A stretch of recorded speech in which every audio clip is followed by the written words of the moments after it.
হ্যাঁ রে নুনা, তোর মাই কোথায় গেলছে রে? মাই মাই রান্না ঘরে ছিল, খাবার করছিল, রাঁধতেছিল। তো ডাইকে দেবো নাকি মাইকে? না না, ডাকতে হবে নাই। বুঝলি, কালকে তোর যে মামা এসেছিল, তো হ্যাঁ তোর মামা কি করতে এসেছিল রে?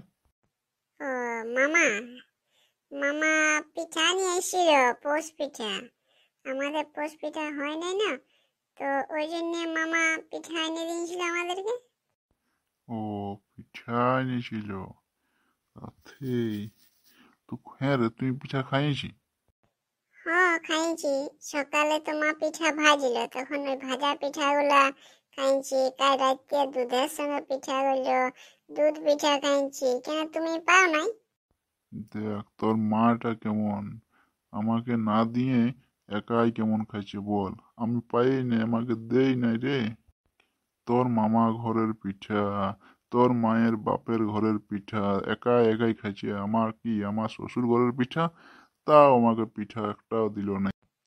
হ্যাঁ রে নুনা, তোর বাপটাই কি বলছে রে? আমার বাপের ঘরের পিঠা দিই নাই, তো কেন দিব? আমার বাবা ভাই যখন আসে আমার ঘর, তখন তোর বাপে মাছ মাংস মুরগি পোলট্রি কোনো আনে?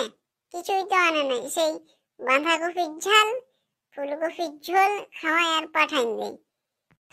আর আজ যখন আমার বাপের ঘরে পিঠা এসেছে, তখন খাবার লোভ কত দেখো।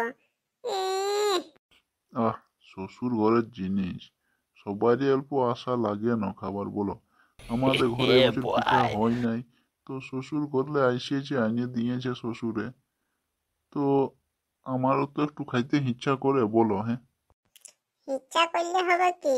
পিঠা নাই, পিঠা সব শেষ হয়ে গেছে, আর পিঠা টিঠা নাই। তাইলে আর কি করবো বলো, আমার কপালে পিঠা নাই এই বছরটাই।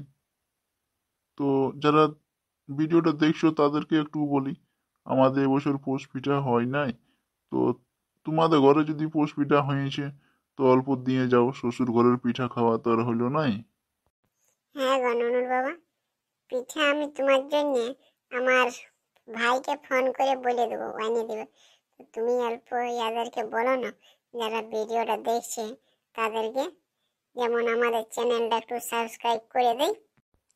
ওটা বলতে হবে নাই, ওরা সবাই আমাদেরকে ভালোবাসে দমে, সবাই সাবস্ক্রাইব করে দিবে, ওটা বলবার দরকার হবে নাই।